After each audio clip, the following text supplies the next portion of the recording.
Num esporte onde atletas substituem um trabalho comum pela busca de se tornar o melhor lutador do mundo, não é preciso muita imaginação para acreditar que muitos lutadores vão longe demais e fazem o que for preciso para alcançar o sucesso, ou acabam se metendo em confusões e polêmicas fora do MMA.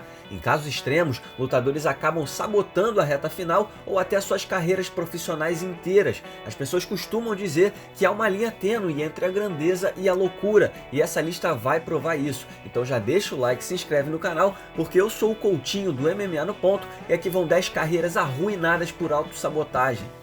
Número 10, Jason Miller. As trapalhadas de Jason Miller fora da luta definitivamente ofuscaram sua carreira. Miller tem um cartel de 23-10, tendo vitórias contra Rob Lawler e Tim Kennedy no currículo. Ele também lutou pelos títulos dos médios no Dream e no Strikeforce. Ele foi treinador da 14ª temporada do The Ultimate Fighter e teve seu próprio reality show na MTV chamado Bully Beatdown. Com o tempo, Miller enfrentou problemas de saúde mental que o levaram a ter diversos problemas com a lei. Em sua segunda passagem pelo UFC, Miller perdeu suas lutas contra Michael Bisping e Cib Dollaway. Antes da luta contra Dollaway no UFC 146, Miller anunciou publicamente no Twitter que iria se aposentar caso perdesse. O UFC se antecipou e o demitiu antes mesmo que ele se aposentasse. Dana White chegou a dizer que Miller estava fazendo papel de palhaço, uma vez que ele tentou fazer sua entrada usando uma máscara de gás. De 2013 a 2017, Miller foi preso pelo menos 7 vezes por diversos crimes, incluindo violência doméstica e agressão a policiais. Em meio aos problemas com a lei, Miller retornou ao MMA depois de 4 anos afastado para lutar no evento italiano Venator FC. Miller estava escalado para lutar pelo título dos médios contra Luke Barnett. O problema é que ele falhou no corte de peso, excedendo incríveis 11 quilos. Acabou lutando nos meio pesados, foi finalizado e não luta desde então. Em 2017, Miller foi condenado a 3 anos de prisão por violência doméstica. Número 9, Jesse Taylor. Jesse Taylor é um clássico veterano do MMA. Ele tem um cartel de 31-15 e lutou em praticamente todo o grande evento de MMA em que já se ouviu falar. Aqui vão apenas algumas das organizações pelas quais ele já lutou: King of Cage, Dream, Strikeforce, Impact FC, KSW, Cage Warriors, WSOF, ACB, UFC, e ele ainda fez 2 participações no The Ultimate Fighter. Na 7ª temporada do TUF, Taylor chegou até a final depois de vencer 3 lutas na competição. Quando as filmagens do reality show foram encerradas, Taylor e outros 4 participantes do programa ficaram em Las Vegas para uma noite extra. Ele foi flagrado quebrando a janela de uma limusine com um chute e tocando o terror no hotel. Dana White deu o pé na bunda de Taylor antes mesmo dele competir na final. Ele teve sua chance de redenção no TUF 25. Ele novamente chegou às finais e acabou finalizando Diego Lima para se tornar o campeão da temporada e assim limpar sua barra com a organização. O problema é que Jesse Taylor caiu no antidoping, flagrado pela usada no mês seguinte, e acabou suspenso e demitido pelo UFC. Seu retorno aconteceu no ACA, mas ele acabou finalizado em pouco mais de 1 minuto. Número 8, Nick Diaz. Tá, vem comigo. A questão aqui não é que Nick Diaz sabotou sua carreira, mas é que ele tá sabotando a parte final de sua carreira. O ex-campeão dos meio-médios do WEC e do Strikeforce sempre quis fazer grandes lutas do dinheiro e agora seria sua hora de brilhar. A moral de Diaz segue incrivelmente alta para um cara que não luta há mais de 4 anos e não vence uma luta sequer desde 2011. Os fãs sempre especulam quando e se Nick Diaz vai voltar a lutar, uma vez que ele e seu irmão Nate Diaz são personagens pra lá de interessantes no MMA. O problema é que Nick Diaz colocou alguns obstáculos em seu caminho, incluindo doping por uso de maconha na sua luta mais recente, o duelo contra Anderson Silva no UFC 183. A Comissão Atlética do Estado de Nevada suspendeu Diaz por 5 anos, isso mesmo, 5 anos, mas essa suspensão acabou sendo reduzida. Diaz foi liberado para lutar a partir de agosto de 2016, mas ele acabou outra vez suspenso por 1 ano depois de descumprir uma política da usada e não informar seu paradeiro. Ele voltou a ficar livre para lutar em abril de 2018, mas ainda não deu as caras. Aos 36, Nick Diaz já poderia ter se envolvido em lutas enormes no UFC nos últimos anos, se tivesse mesmo a fim de lutar. O tempo segue passando e só nos resta esperar para ver se ele realmente irá voltar a lutar um dia. Por enquanto, tá difícil de acreditar que vai acontecer. Número 7, Josh Grispi. Josh fez sua estreia no WEC aos 19 anos, em 2018, depois de acumular um cartel profissional de 10 vitórias e 1 derrota. Grispi arrebentou nas 4 lutas que fez no WEC, finalizando todo mundo logo no primeiro round, batendo nomes como Mark Hominick e o ex-campeão dos leves do UFC, James Pulver. Quando o WEC se fundiu com o UFC, Grisp era o contender número 1 pelo título de José Aldo nos penas. Eles chegaram a ser escalados para se enfrentarem no UFC 125 na primeira disputa de cinturão dos penas da história do Ultimate, mas Aldo acabou saindo do card e Grisp colocou a chance pelo cinturão em risco ao enfrentar Dustin Poirier. Poirier dominou Grisp e venceu por decisão unânime.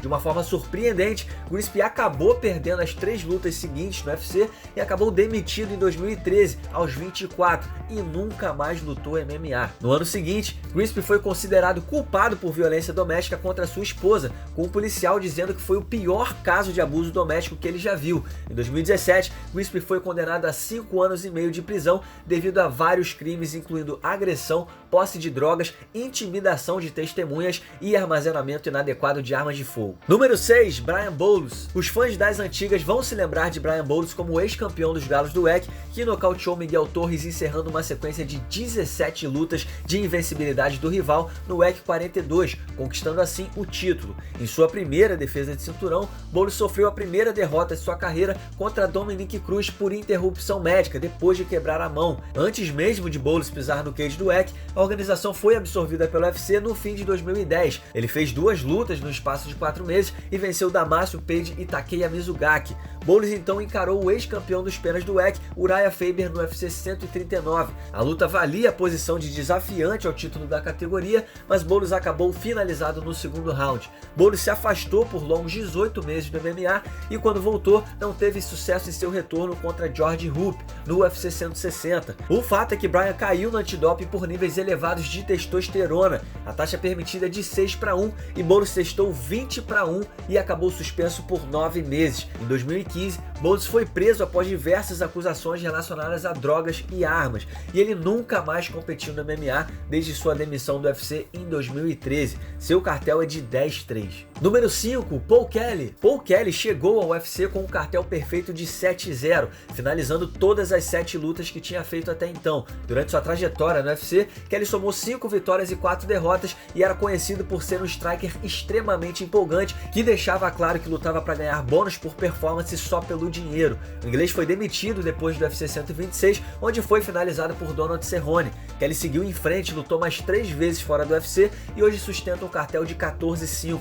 No entanto, foi o apreço de Kelly por dinheiro que o meteu em confusão. 2 meses depois de sua luta mais recente, em 2013, Kelly foi condenado por tráfico de heroína e pegou uma pena de 13 anos de prisão. Numa entrevista ao Liverpool Echo, Kelly disse que era culpado por tráfico de drogas, mas garantiu que não tinha ligação com a gangue violenta que a polícia tinha como alvo pelas confusões em Liverpool. Kelly foi solto no fim de 2017 e tem treinado em sua antiga academia. Kelly falou com o MMA Fight e disse que a única luta pela qual ele retornaria seria contra Paul Daly. Kelly disse que tem um grande respeito por Daly, mas sente que é uma luta que os fãs britânicos gostariam de ver. Número 4, Rosemar Toquinho. O brasileiro é conhecido por ser um especialista em finalizações e mais recentemente foi lembrado pela transformação insana de seu corpo.